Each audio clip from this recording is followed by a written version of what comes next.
मैं और जाहिद भाई रोज़ाना चहलकदमी करते हैं कभी कभार। और आज मैं जाहिद भाई के साथ बैठा था तो जाहिद भाई जो हैं वो बैरियर टाउन की जो जो इनकी एक्टिविटीज़ होती हैं, बैरियर टाउन में जितने भी सोशल इश्यूज़ होते हैं, ये बैरियर टाउन के एक किस्म के एक्टिविस्ट हैं। यहाँ पे ताजरों की तंजीम के साथ भी एक्टिव हैं। और मुझे ज़ाती तौर पे बैरियर टाउन का जो माहौल है, उसका जो उन्होंने पार्क्स बनाए हैं, उसकी जो खूबसूरत लैंडस्केपिंग की है, वो मुझे भी ज़ाती तौर पर पसंद है। हालांकि मैंने ज़िंदगी में कभी बैरियर टाउन में फ़ाइल नहीं ख़रीदी, ना ही मैंने कभी ज़िंदगी में कभी प्लॉट ख़रीदा, क्योंकि मैं ये समझता था कि जी फ़िज़िकल ज़मीन लेके आप जब चीज़ें करते हैं तो आप अपनी मर्ज़ी से उसके अंदर डेवलप कर सकते हैं। तो मैंने जब भी ज़मीन ख़रीदी, मैंने फार्म के तौर पे या खुली ज़मीन ख़रीद के घर बनाया। तो आजकल मैं वैसे, लेकिन मुझे बैरियर टाउन पसंद बहुत है। मैं इस वक्त भी ये बैरियर टाउन के एक बड़ी खूबसूरत पार्क में बैठा हूँ, और जब भी मुझे मौका मिलता है मैं आके अप्रिशिएट करता हूँ। तो मैं जाहिद भाई से एक चीज़, दो तीन सवाल है मेरे, मैं पूछता हूँ जो मेरे दिमाग में पिछले कई सालों से हैं। जो आप लोग अभी आजकल आप लोगों ने बड़ा कोई एहतजाज भी मैंने सुना है किया है, और मैं खुद तो नहीं था यहाँ पे, लेकिन ये कि उसमें भी आपने बातें की, उससे पहले भी कोई आपकी कम्युनिटीज़ हैं मुख्तलिफ। तो आप तो पहले ये बताएं कि आप खुद मसला खुद रेजिडेंट हैं, खुद आप कॉर्पोरेट बाहर से आप पढ़े लिख के पूरी दुनिया अपने खिदमत सर अंजाम दी, फिर पाकिस्तान में आए, यहाँ पे आपने घर बनाया। तो ये जो असल इश्यूज़ हैं क्या, जो जिसकी वजह से एहतजाज कर रहे हैं आप लोग, और ये आप इसका हल भी है आपके पास, ये ज़रा मुझे बताएं आज। बहुत शुक्रिया खाय साहब। मैं समझता हूँ कि जो एक लाइफस्टाइल मलिक रियाज साहब ने पाकिस्तान में मिसाल जिसकी कायम कर दी है ना, वो और सोसाइटीज़ बहुत कोशिश करके भी वहाँ तक करीब नहीं पहुँची हैं। और दूसरी चीज़ जो है, मैं क्यों एक्टिविस्ट हूँ और मैं क्यों इन मसाइल में इतना इंटरेस्ट लेता हूँ और फिर इनके हल की तरफ भी हम जाते हैं। इंसानों और हैवानों के जीने में फ़र्क है। हैवान को जहाँ जगह मिली जी लिया, जहाँ जगह मिली सो लिया, जो मिला खा लिया, उसके बाद उसको अपनी इन्वायरमेंट का और आसपास का, वो कुदरत एक निज़ाम चलाती है, लेकिन सोसाइटीज़ में लोगों को चलाना है। अब हम 2012 में शिफ्ट हुए, जहाँ हम बैठे हैं एक खूबसूरत जगह है और इससे अच्छी मेंटेन हो रही थी बहुत ज़्यादा। हुआ क्या है, मलिक साहब ने बहुत अच्छी खूबसूरत जगह बना दी, पैसे लोगों के लगे, इन्वेस्टर्स के लगे, लेकिन उन्होंने मैनेज बहुत अच्छा किया। बनाने के बाद जो एवरी कॉरपोरेट ऑर्गेनाइजेशन का जो जो बेसिक असूल है ना, एचआर के स्पेशली, वो नहीं फॉलो किए गए। एचआर के असूलों में क्या है कि आपने पहले जेडी देखनी है, जॉब डिस्क्रिप्शन क्या है, फिर आपने उसके मुताबिक प्रोफाइल इकट्ठी करनी है, फिर उनकी इंटरव्यू करने हैं, फिर हायर करनी है, और उनको फिर उनकी ऑब्जेक्टिव्स देने हैं, और उनको फिर फॉलोअप करना है, अप्रेजल्स करने हैं। अब इनके पास बाकी सब कुछ तो था, एक वेल थी, एक जज्बा था, दर्दमंद इंसान थे, बहुत से इन्होंने वेलफेयर के काम किए, लेकिन इस साइड पे तो उनका कोई एक्सपीरियंस नहीं था, या उनके साहबजादे का नहीं था, या जो लोग उन्होंने रिटायर्ड ला के बिठा दिए उनका नहीं था। मैनेजमेंट का था कि जी मैनेज करना है, डंडा चलाना है, काम नहीं हो रहा, ये देखना है सब, लेकिन जो ग्रोथ होती है ह्यूमन रिसोर्स की, जो डेवलपमेंट होती है, वो तो नहीं था। एक छोटी एग्जांपल दे देता हूँ। ये पिछले दिन उनके साथ हमारी मीटिंग्स होती रही हैं, आपको याद होगा, हम आपके साथ भी करते रहे, ये रेन वाटर हार्वेस्टिंग के ऊपर काम करते रहे, PCRW एक हुकूमती इदारा है, वहाँ भी जाते रहे, लाते रहे। और उस मीटिंग के दौरान इनके 22 साला पुराने जो एम्प्लॉई हैं, जो head of water and conservation है, मैं अब नाम उनका नहीं लेता, बुजुर्ग हैं, उनसे मैंने कहा सर, आप लोगों को यहाँ पे ये जो घर बन रहे हैं, इनको आपको आज से कम 15 साल नहीं तो 10 साल पहले मैंडेटरी कर देना चाहिए था कि हर घर अपना एक छोटा रेन वाटर हार्वेस्टिंग का सिस्टम बना लें, जिसके ऊपर आज की डेट में भी 3 लाख से ऊपर पैसे नहीं मैं लगते। खुद यही समझता हूँ कि अगर किसी बंदे ने, क्योंकि बैरियर टाउन में या DHA में, इन जगहों पे हर घर के छत पे सोलर लगा हुआ है, जो बंदा छत पे सोलर लगा सकता है वो अपना रेन वाटर हार्वेस्टिंग का भी और पानी को कंजर्व करने का, या इवन कॉलोनी लेवल पे आप STP या पानी को साफ करने का भी कर सकते बना हैं। सकते प्लीज़ हैं। प्लीज़। तो सोलर और रेन वाटर हार्वेस्टिंग, सोलर अगर 10 से 15 लाख में एवरेज चल रहा था, अभी भी चल रहा है, तो रेन वाटर हार्वेस्टिंग तो कभी 50,000 में हो जाता है, लाख रुपए हाँ में हो जाता है। 50,000, लेकिन अच्छे से अच्छा 2-2.5 लाख में हो जाता है। तो उन्होंने मुझे कहा वो हो नहीं सकता, ये बड़ा पैसा लगता है, बड़े प्रोजेक्ट है। मैंने कहा सर, मैं आपको बड़े जो इंडस्ट्रियल प्रोजेक्ट की बात नहीं कर रहा, मैं हाउस की, कहते हैं घरों पे कैसे होगा। मैंने सर CDA ने अभी कोई 2 महीने पहले इसको मैंडेटरी कर दिया है, और एक अखबार में उन्होंने इसका नोटिफिकेशन लोगों को भी दिया कि अब कोई भी बिल्डिंग घर अब नहीं बनेगी अगर उसके अंदर उसके प्लान में हमें जब वो प्रपोजल देते हैं और वो NOC, तो कहते ये कब हुआ। तो मैंने ना वो पोस्ट निकाल के तो उनको मोबाइल पे भेजी, सामने ही बैठे, तो वो पढ़ के देख के हैरान रखे। कहने का मतलब ये है कि अगर आपको अपनी फील्ड का ही नहीं पता, अगर आपको अपने डोमेन का ही नहीं पता कि उसमें दुनिया में क्या हो रहा है, पाकिस्तान में क्या हो रहा है, तो ओवरऑल इनकी ऑर्गेनाइजेशन में जो एचआर के जो प्रिंसिपल्स हैं ना, वो नहीं अप्लाई किए गए। अच्छा, अगर मैं समझा हूँ आपकी बात कि मिसाल के तौर पे कि इन्होंने बिल्डिंग यानी कि जो कॉलोनी बना दी, कॉलोनी बनाने के बाद अच्छी तरह डिज़ाइन हो गया, हॉर्टिकल्चर हो गया, रोड्स बन गई, सारा कुछ हो गया, इनको उसकी मतलब आप ये कह रहे हैं कि मेंटेनेंस के इश्यूज थे जी, मेंटेनेंस और उसके ऊपर इन्होंने ज़रा वो ऐसे लोग होने चाहिए थे जो कि इंक्लूसिवनेस के साथ कम्युनिटी के साथ इन्वॉल्व होते एग्जैक्टली और लोग उसके अंदर कोई मतलब, लेकिन आमतौर पे ना लोग ये समझते हैं कि जी ये, क्योंकि हमारे मुल्क में भी ये होता है कि डंडे के साथ काम होता है, जो लोग जो है ना, चाहे माली से लेके तो सिक्योरिटी से लेके हर बंदा जो है ना वो एक डंडे से काम करता है। तो इसलिए लोगों का ये भी कॉन्सेप्ट है कि अगर हम कोई एडमिनिस्ट्रेटर डंडे वाला बिठा देंगे तो वो उसको चलाएगा। बस यही किया। लेकिन अब प्रॉब्लम ये है कि आपके यहाँ पे क्योंकि सारे ही माशाल्लाह सियाने, आप जैसे अक्लमंद ज़हीन डॉक्टर्स इंजीनियर्स पीएचडीज़ हैं, तो इनको डंडे से तो चलाया नहीं जा सकता। तो अब लोग तो ज़ाहिर आज भी मेजॉरिटी लोग तो इसी तरह चल रहे हैं। तो आप लोग ये जो आप लोगों ने मतलब ये जो किया, इसमें इश्यूज़ कहाँ से ये ज़्यादा जिस इशू ज़्यादा बनना शुरू हुए जिसके वजह से जो जी, ये ये यहाँ तक इश्यूज बनना ज़्यादा इसलिए शुरू हुए कि जब लोगों को अवेयरनेस आई कि यार हम बिजली के बिल जो हैं वो रावलपिंडी इस्लामाबाद से ज़्यादा दे रहे हैं, इन्होंने उसके अंदर बड़े गफले किए हुए हैं। मेंटेनेंस जो है वो जब हम शिफ्ट हुए थे यहाँ पर 2012 में, तो एक घर से ये 700-800 रुपए पर मंथ लेते थे, जिसमें सारी सर्विसेज हैं, हॉर्टिकल्चर है, आपके कचरा उठाने वाली हैं, पानी है, सिक्योरिटी है, सब थी। वो करते करते अब पिछले 2 साल में बहुत तेज़ी से बढ़ते हुए आज वो तकरीबन 9,000 के करीब है। अंदाज़ा लगाएं 9,000 पर मंथ, आप मल्टीप्लाई कर लें उसको तकरीबन 6,000 घरों से, 6,000 मीटर से, 6,000 साढ़े 6,000 मीटर्स हैं। तो ये इतना बड़ा अमाउंट है। और वही लोग जो हैं, ये जो सर्विसेज हैं, ये बाय द वे वो सिविक सर्विसेज हैं जो कि सीडीए आरडीए देते हैं बाहर के इलाकों में। तो वो प्रॉपर्टी टैक्स भी लेते हैं, दूसरे टैक्स भी लेते हैं। अब यहाँ पे 2018 के बाद से प्रॉपर्टी टैक्स भी हम दे रहे हैं। अच्छा, ठीक है, वो अलग दे रहे हैं उन ऑर्गेनाइजेशंस को जो ये सारी सर्विसेज के ज़िम्मेदार नहीं है। यहाँ पे ज़िम्मेदारी किसी और की है। और इनकी जो है वो जो भी इनके पॉलिटिकल मसाइल रहे, जो भी इनके हालात रहे सरकारी इदारों से, उसकी वजह से ख़ुद सारा पैसा लेके बाहर चले गए। पीछे जो है ऐसे इनकम्पिटेंट लोगों को हवाले कर गए हैं जिनको समझ ही नहीं आ रहा कि अब करें क्या। और जब आप समझ नहीं आ रहा तो आप बैठें, अवामी नुमाइंदों के साथ बैठें, रिहायशियों के साथ बैठें।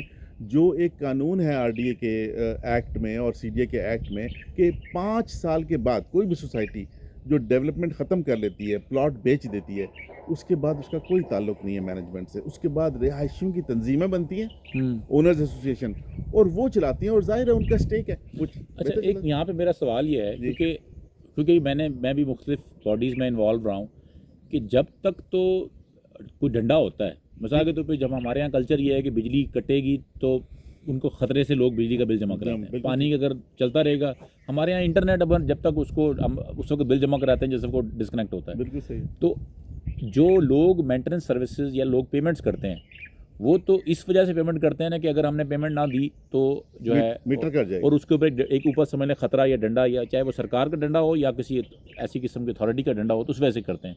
लेकिन कल को अगर मिसाल के तौर पे ये कंट्रोल इनका नहीं रहता, आम एक लेमैन टर्म में, तो अक्सर मैंने देखा है कि कॉलोनीज़ का सिस्टम कोलैप्स कर जाता है, लोग पेमेंट नहीं देते क्योंकि वो डंडा जो है वो ऑनर्स एसोसिएशन के पास उस तरह का तो नहीं हो सकता, क्योंकि ज़रा वो सारे लोग हैं, स्टेक होल्डर हैं, तो वो चीज़ें डिट्रिएट होना शुरू हो जाती हैं। इसका क्या हल करेंगे? बहुत अच्छा पॉइंट आपने दिया। मैं अपनी करियर में भी ये कहता रहा कि सज़ा नहीं, जज़ा का जो है ना निज़ाम नाफिज करें।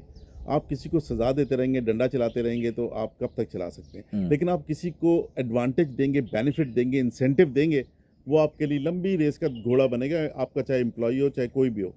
तो आप लोगों को, अभी आप कहते हैं सिस्टम कोलैप्स कर जाएगा, तो अब इस वक्त क्या हाल है आप बैरिया का, आपके भी रहते हैं, कोलैप्स कर गया ना।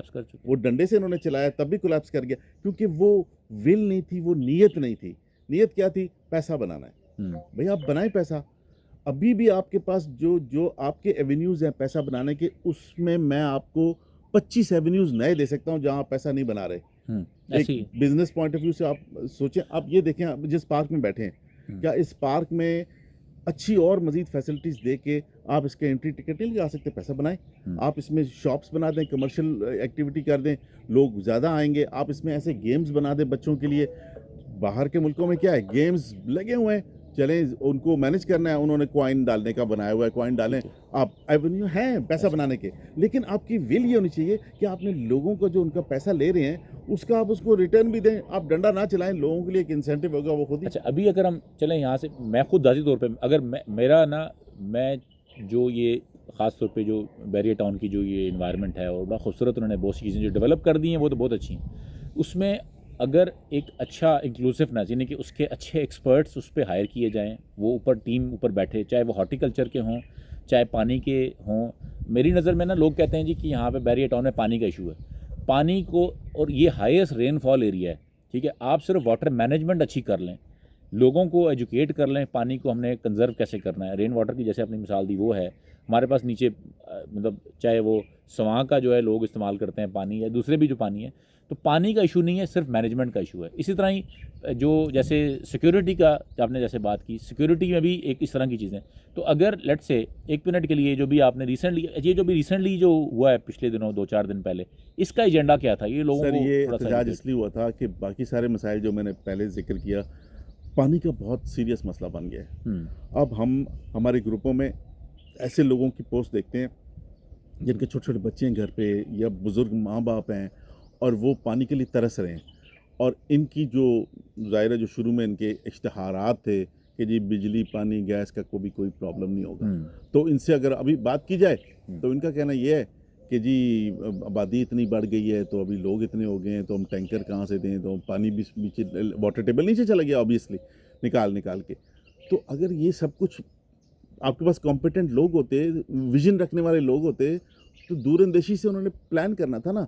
अभी भी अगर आप इनको बोलें कि जी आपको ये कुछ 2-4 हज़ार एकड़ ज़मीन है, इसको आप डेवलप करके बना के आप दस्ती बेच आपको देंगे। पता है ये जो क्योंकि मैं उस 2002-3 से, मैं इसकी जो टाउन प्लानिंग जब हुई थी ना, जिसने इसको टाउन प्लान किया था, बेसिकली ये जो आपका फेज़ 8-7 है ना, ये डिज़ाइन ये ऐसा नहीं था, ये बेसिकली एक मलेशियन कंपनी थी जो उसका एजेएम प्लानर दातू ईसा उनके नाम थे। अच्छा, मैंने उनके साथ 6 महीने काम किया, मतलब उनके साथ अच्छा। मेरा इंटरेक्शन रहा।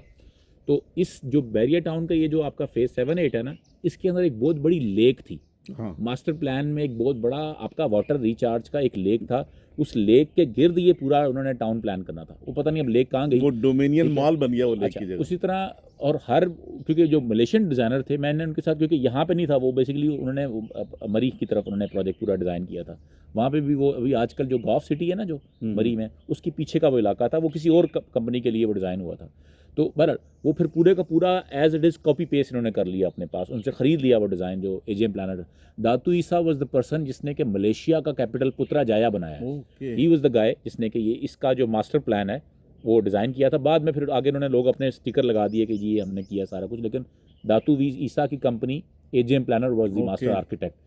तो उसके अंदर मैंने देखा था कि वो हर सेक्टर के अंदर वाटर रिचार्ज सिस्टम, एक मास्टर कॉलोनी का बड़ी लेक, क्योंकि उसका उन्होंने प्लान इस तरह दिया था कि यहाँ पे पानी बहुत ज़्यादा, बारिश बहुत होती है, तो आप पानी को रिचार्ज करें। तो वो ऐसा नहीं है।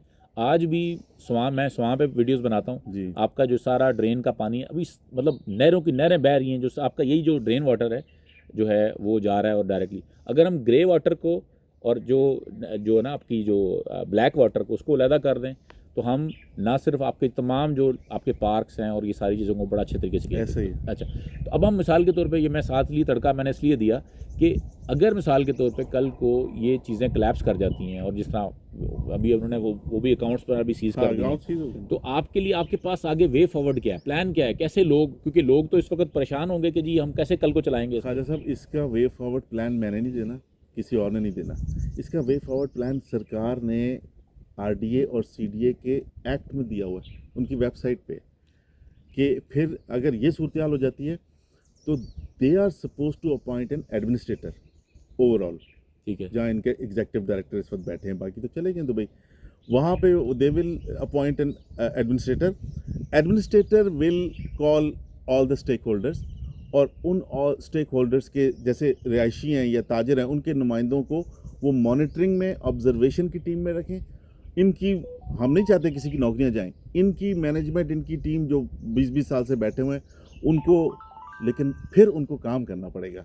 हाँ। फिर ये नहीं होगा कि जी बस ठीक अच्छा, है, ऐसा भी तो होता है ना कि ज़रा जो बंदा जहाँ बैठा होता है ना, वो उसकी एस्टेब्लिशमेंट बन जाती है, बन के ठीक है, उसके वहाँ पे खांचे लग जाते हैं। खांचे अब लगे। मिसाल के तौर पे जो बंदा पिछले 20 साल से पानी के सिस्टम को मैनेज कर रहा है, उसने ना उसके सिस्टम को चोक किया हुआ है। यस, अच्छा, वो ट्यूबवेल से लेके वो सारी चीज़ों पे उसका एक वाटर जारादारी है। बाउजर्स। जो बंदा जो है ना हॉर्टिकल्चर को देख रहा होगा, वो ऊपर उसने अपनी एम्पायर खड़ी कर ली है, उसके नीचे पूरी एक मतलब एक जो है ना वो पूरा एक स्टैब्लिशमेंट होती है।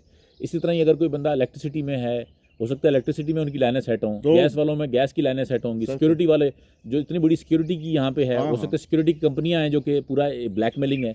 तो सबसे पहले क्या कोई ऐसा डेटा आपने इकट्ठा किया है कि कोई इसका ऑडिटेड या डाटा रिकॉर्ड हो कि इतने रेजिडेंट्स हैं यहाँ पे, जी इतने जनाब मीटर कनेक्शन है, इतने पानी के कनेक्शन है, इतनी डेली बेसिस पे कम्यूट है, इतने सिक्योरिटी गार्ड्स हैं, कोई आपके जी पास बिल्कुल। डेटा है जी या जी इन्होंने कोई डेटा पब्लिक किया भी हुआ है या नहीं जी किया जी हुआ है जी बैरियर हम टाउन? डेटा हमारे पास है, अच्छा। डेटा पे काम कर रहे हैं पिछले 2 साल से।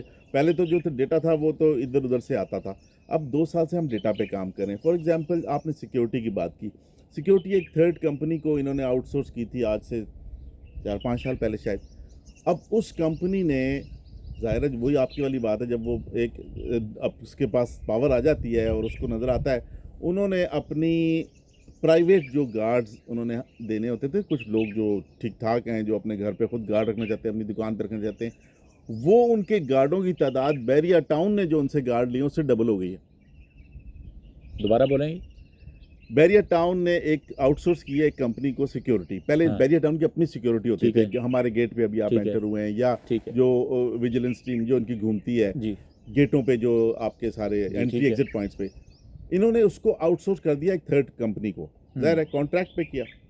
वो करने के बाद अब उस कंपनी की ये सूरत हाल है, वो उसको भी एक रिटायर्ड ब्रिगेडियर सब चला रहे हैं कि उनके जो गार्ड्स बैरिया में अपॉइंटेड हैं बैरिया टाउन के लिए, या बैरिया टाउन के अपने दफातर या बैरिया टाउन के अहदेदारों के लिए, उससे ज़्यादा लोकल जो प्राइवेट घर हैं या प्राइवेट बैंक्स हैं या प्राइवेट कंपनीज हैं, उन पे वो गार्ड ज़्यादा हो गए हैं। वजह कि जब मैं देखता हूँ कि बैरिया टाउन की सिक्योरिटी मुझे सिक्योरिटी नहीं दे रही, अब मुझे चाहिए। हाँ, अच्छा, हाँ, मतलब ये एक स्टेट के अंदर स्टेट बन गई। ये तो यानी कि सारा मसला असूली है। तौर पे ये होना चाहिए था कि मिसाल के तौर पे वैसे कितने गार्ड्स हैं इनके पास हैं बैरिया टाउन के पास? सर इनके गार्ड्स पहले बैरिया टाउन के अपने जो गार्ड्स, फॉर एग्जांपल आप जिस अभी लोकेलिटी में आए हैं हमारे घर, ये 18 स्ट्रीट्स हैं। 18, जब मैं शिफ्ट हुआ था 2012 में, हर स्ट्रीट में एक गार्ड होता था। हाँ। आज इन 18 स्ट्रीट्स के लिए एक राइडर है बाइक पे। अच्छा। तो सोचें कि डाउन साइजिंग कहाँ आ गई है। हाँ। ये ओवरऑल बैरिया टाउन का हाल है। अच्छा, तो अब ये हुआ कि जो सिक्योरिटी ज़रा, फिर इसका मतलब ये है, फिर तो एक और मसला हो गया। यानी कि कल को अगर पानी की शॉर्टेज होगी तो वो जो पानी के सप्लायर होगा वो लोगों को प्राइवेट टैंकर देगा, तो उसका तो कारोबार और चमक जाएगा। सर ऐसे ही हो रहा है ना। ठीक है। कल को अगर मतलब अगेन ये तो बड़ा आपने ऐसा चीज़ कर दिया। चलें, इसको अब थोड़ा वाइंड अप करते हैं क्योंकि जी कहानी जी काफ़ी लंबी होगी। एक तो ये है कि दो चीज़ें मेरी जो आपसे गुजारिश ये है कि सबसे पहला जो अगर ऐसा हो, और अगर इसमें से कोई ऐसा बंदा भी सुन रहा है, क्योंकि अभी ये हमने प्लान नहीं किया था इसको, बस गुफ्तगू हम फिलबदी शुरू हो गए। अगर आज भी बैरिया टाउन की मैनेजमेंट कोई अगर सही स्टेप्स लेना चाहे, क्योंकि देखिए मुझे पता है कि ये आपका काम नहीं है ये मेरा या काम है। आपने सोचा नहीं था ये करने के लिए, या कि कम्युनिटी, मुझे नहीं पता कि कई लोगों का होगा इंटरेस्ट, लेकिन आपको तो मैं जानता हूँ कि आप तो एज ए वॉल्टियर ये चीज़ें कर रहे हैं। लेकिन आज अगर वो चीज़ें क्रैक करना चाहे तो क्या वो स्टेप्स कर सकते हैं? जैसे मैंने एक सजेशन दी थी, वो तो मैं बाद में देता हूँ, लेकिन आपकी क्या सजेशन होगी कि आज अगर मिसाल के तौर पे वो सारी चीज़ें ठीक करना चाहें तो आज से वो क्या करें जिसकी वजह से ठीक है खुद मैनेजमेंट? सर अगर मलिक रियाज साहब को ठीक करना चाहे ना, तो कोई रॉकेट साइंस नहीं है। सबसे पहला काम ये है कि नीयत होनी चाहिए कि खल्क़े खुदा को आपने फैसिलिटेट करना है, पैसे भी कमाएं। लेकिन अगर नीयत ये है कि जी इधर से पैसा कमाना है, पैसा कमाना है, पैसा कमाना है, बाहर लेके जाना है, फिर नहीं ठीक हो सकता। और उसके लिए आपकी जो मैनेजमेंट है जो फेल हो चुकी है 25 साल से, you have to replace them. मेरे पास इसके अलावा कोई हल नहीं है। अगर उसी से आपने चलाना है, अगर उसी मैनेजमेंट से आपने, आप समझते हैं आप नई पॉलिसी या मज़ीद जो सरमाया इंजेक्ट कर देंगे और वो चल पाएगा, नहीं चल पाएगा, बिकॉज उनकी वजह से कोलैप्स हुआ है। तो सिंपल है कि आप एक तो नीयत अपनी ठीक कर लें, अपना किबला ठीक कर लें, डायरेक्शन ठीक कर लें, और दूसरी ये कि फिर आप बंदे ठीक लगाएं। आप कहीं से ला के लगाएं। आप बाहर से लाएं, लोकल लें, लेकिन वो लेने का मैंने कहा ना बेसिक उसूल लिख दिए गए हैं मार्केटिंग की और एचआर की बुक्स के अंदर, उनको आप अप्लाई करें। आपने ज़रूर मैंने कहना यार ख्वाजा साहब है मेरा पत्रिया है, इन्हों ला दो यार। आपने या कहा यार मेरे बड़ी दोस्ती है जायद से, चलो यार मैं इसको लगा देता हूँ। फिर उस दूसरा आया। तो इसका मेरे नज़र में इसके दो हिस्से करने चाहिए। पहली चीज़, अगर मैं मुझसे आप पूछें, मतलब मैं लीस्ट इंटरेस्टेड हूँ इस तरह की गुफ्तगू करने में, लेकिन आप ज़रा मैं अगर अपने गुफ्तगू एंड पे पहुँच गए हैं, मेरी नज़र में अगर मुझसे पूछें, इसके दो हिस्से कर देने चाहिए। एक हिस्सा है जो कि इनकी रियल स्टेट या जो डेवलपमेंट या वो जो साइड है, जो कि ज़ाहिर है वो अपना एक सिलसिला है इनका, वो ज़ाहिर है फाइलों से शुरू होता है और डेवलप करके फिर प्लॉट्स, और यार बहुत पूरे पाकिस्तान में इनका, पाकिस्तान से बाहर भी सिस्टम है, उसको अलग कर दें। और जो ऑलरेडी जो कम्युनिटी बन चुकी है, उसके रेजिडेंट्स हैं, उन मेरा ये सजेशन ये है, मेरा सजेशन ये है कि ये काम रेजिडेंट्स अलहदा से इंडिपेंडेंटली नहीं चला सकते, ठीक है, क्योंकि वो उसके लिए आपको अथॉरिटी भी चाहिए, वो कंट्रोल भी चाहिए। अगर वो 10 लोगों की अगर कोई टीम है, कमेटी है, 10 लोगों में से आप बैरियर टाउन के 5 कॉम्पिटेंट लोगों को हायर करें, या जो ऑलरेडी उनमें से कॉम्पिटेंट लोग हैं वो मौजूद हों, और 4-5 लोग आप कम्युनिटी के भी उसमें शामिल कर लें, उनके नुमाइंदे शामिल कर लें, और मिल के, ताकि लोगों को भी, मिसाल के तौर पे अगर उनको लगता है कि जी सिक्योरिटी फीस कम है, सेंस ऑफ ओनरशिप, तो वो आपको पता होगा कि जी ये बिल है, ये बिजली का बिल है, ये हमारा मेंटेनेंस का बिल है, ये सिक्योरिटी का बिल है, तो सही फैसले होने में मदद हो सके। और दूसरा ये होगा कि कल को अकाउंटेबिलिटी हो सके कि भाई इसके मतलब एक बंदा कोई मलाई नहीं खा रहा तो बाकी कचरा छोड़ नहीं रहा। और ये जिस तरह के इश्यूज़ हैं, तो मेरी नज़र में अगर मुझसे पूछें तो ये सोल्यूशन ज़्यादा वाइबल नहीं है कि एग्जिस्टिंग मैनेजमेंट बैठे, आप लोगों को मैं कहता हूँ दुबई बुला ले, वो इधर आ जाएं, यहाँ पे उनकी टीम हो, और एडमिनिस्ट्रेशन एग्जिस्टिंग सरकारी डिपार्टमेंट्स भी, चाहे वो उसमें लोग मौजूद हों, लेकिन इवेंचुअली देखें सरकार तो उसका काम नहीं है ये चलाना, काम नहीं है, और रेजिडेंट भी अकेले नहीं कर सकते। तो ये तीनों चीज़ों अगर कोई आप मिलकर एक मीडिएट हो, और एक कोई ऐसी मतलब एक मैकेनिज्म बन जाए जिसमें कि रेजिडेंट्स के वोट भी शामिल हो या उसका नॉमिनेशन लोग हों, तो ये मेरा ख्याल है इफेक्टिवली चल सकता है। ये सबसे बेहतरीन सोल्यूशन है, और हमने कई बार दिया है। जो ये एहतजाज इससे पहले 2-3 बार ना इनके साथ निगोशिएशन में, टेबल टॉक्स में 3 दफ़ा ऐसा भी मौका आया जब हमारी डायरेक्ट बात हुई है। अच्छा, फ़ोन पर, अच्छा, मलिक साहब के साथ, ठीक है, एक वीडियो कॉल में और 2 फ़ोन कॉल पे, तो उनको भी हमने यही कहा है। अच्छा, वो मुझे लगता है कि अब थक चुके हैं, बुज़ुर्ग हो चुके हैं, उनकी सेहत ऐसी नहीं है, तो वो अक्सर उकता जाते हैं। एक उनका जुमला था कि मैं वो नमाज पढ़न जा रहे हैं, तुसी मैनू कित्थे लाता है, मैं तो दुआ मंगन लगा अल्लाह नू कि मैं क्यों बनाया बैरियर टाउन। मतलब वो इस लेवल पे आ गए। तो उनको अब उनके नीचे जो भी सेकंड टियर मैनेजमेंट है, उसको अगर सॉल्व करना है प्रॉब्लम, तो उनको ग्राउंड पे बैठ के आना है ना। उन पे ऊपर बैठे खाली ऑर्डर दे के तो चीज़ें सॉल्व नहीं होती। आपने डेटा की बात की, मैं लास्ट आपको बताना चाहता हूँ कि हमने डेटा में जो चीज़ें फाइंड आउट की हैं, जो मेंटेनेंस सर्विसेज का बिल है वो ऑलमोस्ट जो है 60 करोड़ है यहाँ से मंथली। अच्छा, ठीक है। और खर्चे कितने? खर्चे भी हमने कैलकुलेट करके देखे हैं, मतलब बहुत रफ में और बहुत खुले दिल से और ज़ाया करने वाले खर्चे करके भी हमने देखे हैं ना, तो 25 करोड़ से ज़्यादा महीने का खर्चा नहीं है। चले मैं अगर चलें 1 मिनट के लिए, अगर आप कह रहे हैं कि 60 करोड़ इनकम है और 25 करोड़ खर्चा है, ये अगर 60 करोड़ भी खर्चा हो, लॉस में तो नहीं है ना? ना तो ये इनकम इफेक्टिवली तो हो सकता है सर। ये इनकम सिर्फ मेंटेनेंस के बिल में है। अच्छा, अभी जो बिजली के बिल में ये जो इजाफी चार्जेस ले रहे हैं, उसके अलावा जितने और कई मैंने कहा ना बिजनेस एवेन्यूज हैं, ये जाके 1 बिलियन से ऊपर ये बनता है बिल पूरा पर मंथ। ठीक है, आप ये इनकम पर मंथ ले रहे हैं, 10-12 अरब रुपए साल का ले रहे हैं, सारा तो बाहर ना जाने देना। रोकें इसको, इधर भी लगाएं लोगों पे, आप देखें कि किस हालात। अच्छा, मुझे मैं क्योंकि ना मैं बड़े इंडस्ट्रियलिस्ट, बड़े लोगों के साथ मुझे कुछ काम करने का, बैठने का इत्तेफाक हुआ है। मेरा ज़ाती अगर मुझसे आप पूछे ना, मेरी नज़र में अगर यहाँ से 1 करोड़ रुपया इकट्ठा भी होता होगा ना, ये पैसा बाहर नहीं जाता होगा, मुझे लगता है। अच्छा, मैं बताता हूँ, ये मुझे लगता है कि यहाँ के अंदर ही जो स्टैब्लिशमेंट टाइप लोग हैं ना, जो ऑलरेडी जो जिस जगह पे बैठे हुए हैं, वो भी है, वो ड्रेन करके ऊपर रिपोर्ट ऐसी पहुँचाते होंगे कि सर जी नुकसान हो गया, जी नुकसान हो गया। सेठ को खबर हो सकता है ये ना देते हो। मैं इसमें सिंपैथी, मैं इंडस्ट्रियलिस्ट को सिंपैथी देने की कोशिश कर रहा हूँ। आप दें सिंपैथी, इसको आप सही दे रहे हैं, लेकिन मैं आपको बताऊं मालिक साहब, बाकी जितने भी उनके अंदर इनकॉम्पिटेंसीज हो सकते हैं ना, रकम के बारे में बड़े पक्के हैं। अच्छा, वो सारे अकाउंट जो है ना, वो एक बंदा मैनेज करता है जो उनके साथ दुबई गया हुआ है। हाँ, बस वो वहीं से, और ये जो आखिरी अकाउंट था, ये भी जो 2-3 दिन पहले जो है वो भी सीज हो गया।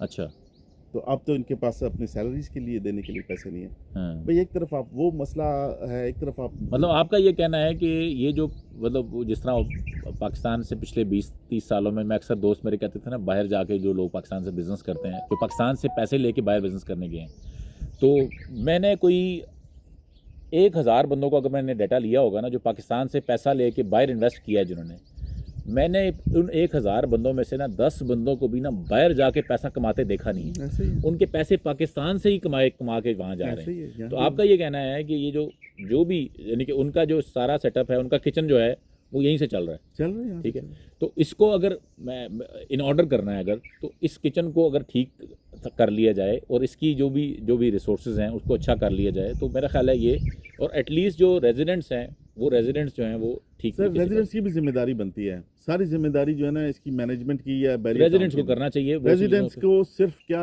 है कि आपको अपने हक के लिए हाँ। सिर्फ निकलना है, मतलब है प्रैक्टिकल में आना है। अगर हम बुलाते हैं कि जी आएँ, कुछ आप यहाँ आके कोई प्रैक्टिकल तजावीज़ दें, लेकिन हमारी कौम का वही हाल है कि व्हाट्सअप ग्रुपों में हमने व्हाट्सएप ग्रुपों में फायरिंग करती रहना है सुबह से शाम तक। जाहिद साहब ये नहीं हुआ, वो हुआ, आप बड़े लीडर बने फिरते हैं, लेकिन जब जाहिद साहब कहेंगे जी आओ चले उनके साथ मीटिंग करनी है, कौन कौन आ रहा है, मैं बिजी हूँ, आपको पता है मेरी नौकरी तो ये है, तो फिर कैसे हल होंगे मसले? चले, थैंक यू सो मच। ये हमने वैसे प्लान नहीं किया था, पता नहीं हमने ये कोई 20-25 मिनट की कहानी सुना दी है, पता नहीं ये अच्छा ये कोई, आई एम सॉरी, ये कोई प्लान्ड कंटेंट नहीं है, ये मेरी चंद सवाल थे, वो मैंने ऐसे ही कैमरा रख दिया सामने और हमने वो रिकॉर्ड कर लिए। लेट्स सी कि ये जो है ना इसके ऊपर क्या फीडबैक आता है। अगर कोई हमें लोगों के पॉजिटिव क्वेश्चंस आते हैं तो देन वी कैन